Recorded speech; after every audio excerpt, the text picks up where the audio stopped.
This is the Horse Radio Network. This is episode 761 of Horse Tip Daily. A different horse tip, a different equine topic, a different equestrian expert every day. Horse Tip Daily brings the world of equine knowledge to you, one day at a time. Today's tip is brought to you by Kentucky Performance Products, Summer Games and Summer Games Plus electrolytes.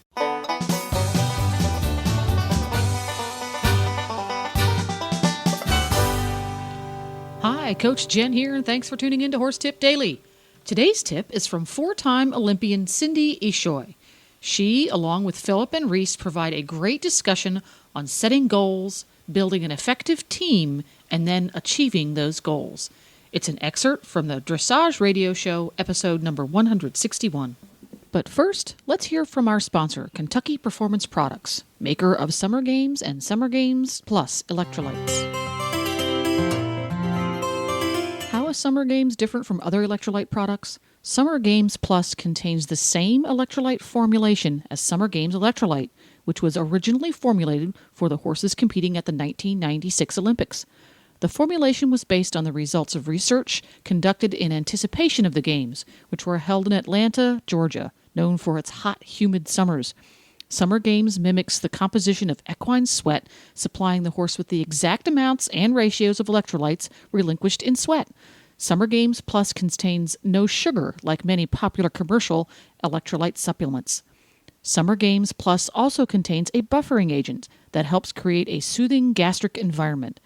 This is especially important for horses subjected to the stresses often related to top performance, such as exertion, transportation, and unfamiliar stabling atmospheres.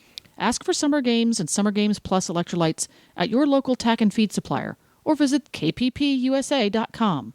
Now, on with today's tip.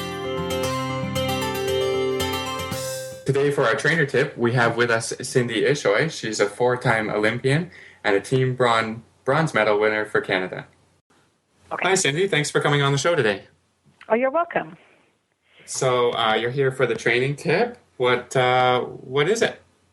Okay. Well, this is, because I teach all across North America and in Europe as well.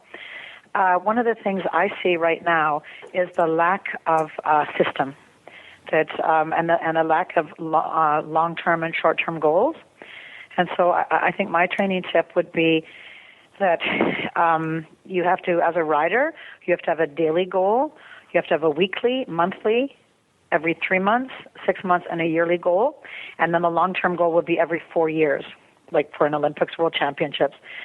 The thing I'm saying is that people don't realize how much work it is, and they think that, I'll just buy an expensive horse or a fancy horse and then go on and ride in the Olympics. And, really, that is not the formula for excellence. And when you're going to the Olympics or the World Championships or the young riders at any level, the goal should be excellence, not just getting on a team. So what I'd like to see is the dogmatic, systematic gymnastic training. And that, in my opinion, from what I've seen over the last 3 or 4 years, is somewhat lacking. And if you ask riders what their daily goal is, they really don't know. And a lot of the coaches are not giving it to them either.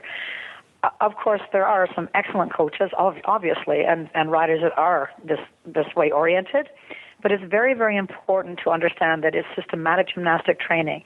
You don't just one day say, well, today we're going to do Succes, or, oh, now it's shoulder in day. It is just, all of those exercises are really just suppling, strengthening exercises, and they should be used as such. So that would be my training tip, that you have to, it takes a team to make top international rider-horse combinations. It takes a great trainer. It takes a great horse. It takes a great disciplined rider that wants to learn. It takes a great farrier. It takes a great vet. Nobody makes it to the Olympics by accident. It has to be a plan, and a long-term plan at that. And you need that team, because when there are setbacks, and there are setbacks both for rider and horse, because both of them are athletes, you need your team to be there to support you and to help you through the tough times. And you need those goals and to reestablish goals on a daily, weekly, monthly, yearly basis. So I think basically that's my tip, to understand it's a long-term goal. It's about good riding, good horsemanship, good nutrition. I mean, it's a whole thing, and that's definitely lacking at this time. So can you give us maybe an example of a daily plan versus a monthly plan versus maybe a 3 month plan? I think it's the short term that people have the biggest problem with. Everybody has huge goals, but it's hard to have kind of small goals that you can achieve. That's very true. And one of the things that the dressage is it's systematic gymnastic training.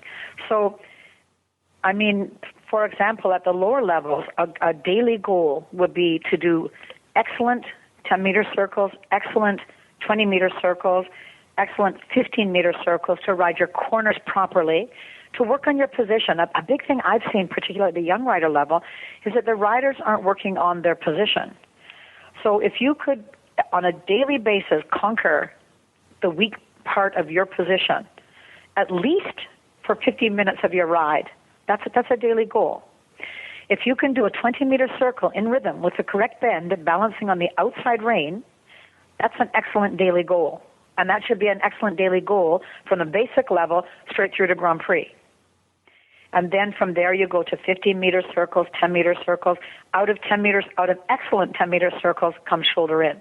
Out of shoulder in, 10-meter circles, comes travers. Then the half pass. All of them just advancing in the suppling exercise. So depending on what level you're schooling at, your goal is to be as good as you can be every single day. That's a daily goal. I mean, I see. Cindy, yeah. Oh, no, I was just going to ask, as a coach, do you sit down and have this conversation with your students? Is that something an amateur or a junior rider should sort of require from their coach is, hey, let's sit down and develop this plan? Is it a written plan, or how do you work that with your own students? With my students, it's been a long time actually since I've had some young riders in. More of my students are more mature riders, and so we verbalize it. But if I had a young rider coming in that said, in 2 years, I want to ride young riders, and the horse that could do it, and they were already on their way. If they came to me with a 4-year-old, I'd say it's not possible to do it well. And so actually I don't even think it's possible, because I think they have to be 7 to compete at that St. George. But I would sit down and I've just come to realize how important it is. I didn't used to do this because I assumed that people knew this. I no longer assume anything as a coach, right? So now I would sit down and say, this is what I want you to accomplish by the end of the week, by the end of the month, in 3 months, in 6 months, in a year. And it would be logical. Understanding that you don't train on a totally uphill scale, right? You train forward, you plateau, you backslide, you plateau, you train forward. I mean, that's just part of training, whether it's human or horse. Nobody just trains perfectly right up to the peak. Sadly, that doesn't happen. And it's actually not possible physically for it to happen, because, you end up with little injuries and mental setbacks as well. So as a coach, you have to work with all of that. But I would now sit down and do a game plan, and I'd like them to keep a calendar and to keep, I'd like to know what they think their weaknesses are, because sometimes they think their weaknesses are completely different to what you see their weaknesses as. I'd like them to tell me what they think their horse's weaknesses and strengths are, because again, they might be viewing it at a completely different level or place than you are. So yes, you should, yes, the answer is yes. You should have that conversation with your coach. Now, do you think it's important to be keeping a diary? Do a lot of your students keep a diary, or do you find that a little bit detracting? I mean, sometimes I think that you have to write it down and talk about it, and then other times I think that maybe you should just kind of do it, right? I see with some students a lot of discussion is great, but too much is overwhelming and overpowering. Absolutely, and absolutely, you're right. But I like when I was getting ready for Olympics and World Championships, I would have a diary. But if you looked at my diaries, it would go same as yesterday, same as yesterday, same as yesterday. Yeah. So that you're not overwhelming yourself, you're not overwhelming your horse, and then because it's interesting to see, check nutrition, did blood work, horse is not putting on the muscle the way it should. Talk to your vet, talk to a nutritionist. I'm not really happy with the way his feet are. Talk to your farrier. I'm not an expert at that. I need input on that. No coach is an expert on everything. That's why we need a team. So I would like people to keep a diary. And sometimes, like, I've had a couple of people keep a diary, and I've looked at it really quickly, and I go, we're seeing this completely differently. Yeah. And then you can discuss it, and that helps them overcome a slump. Right. And right. So that for that so purpose, you're not butting heads too much. Well, it's not even butting heads; it's misunderstanding. Right. Because a lot of people don't understand the physiological part of training as well, right? And so they have these massive goals, and I'm like, I couldn't run a 5K if I can't run half a K, right? Right. Yeah.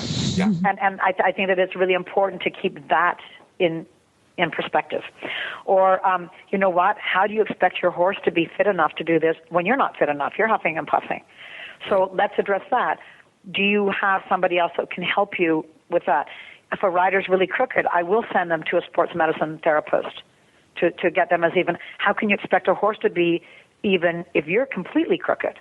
Yeah. I mean, we all do the best we can. None of us are completely straight. But there are people that, through injuries or overdevelopment, like tennis players and so on, that come to riding later, and they're very crooked because obviously you use your dominant side, right? So I will send them to people that will help them to even out as much as possible. And the knowledge that I have now has come over many, many years of listening, watching, training with the best trainers in the world, being to sports medicine therapists and learning from them, learning from vets. I also think that a lot of the up-and-coming riders aren't taking advantage of being there when their vets are there or being, listening to sports medicine therapists and that. I think that so many people can teach you so much, and that only makes the whole process better. Wonderful. Wonderful. Well, I thank you so much for your tips today.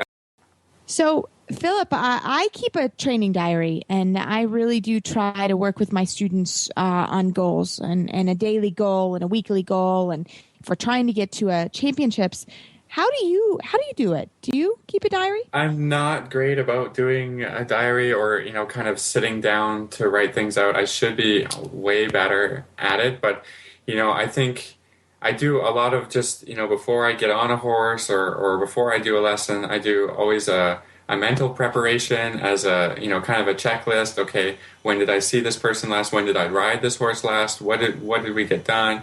What do I want to do today? What would be, a goal for the next week? Or, so I'm always having conversations with myself, with my riders. Some of my riders keep a written journal. I think it's really handy, and I should be better about it myself to follow through with some of these things. But it gets so busy, and by the end of the day, just kind of mentally exhausted to get it done. But I'm glad to hear that you're doing it, because I think it's helpful.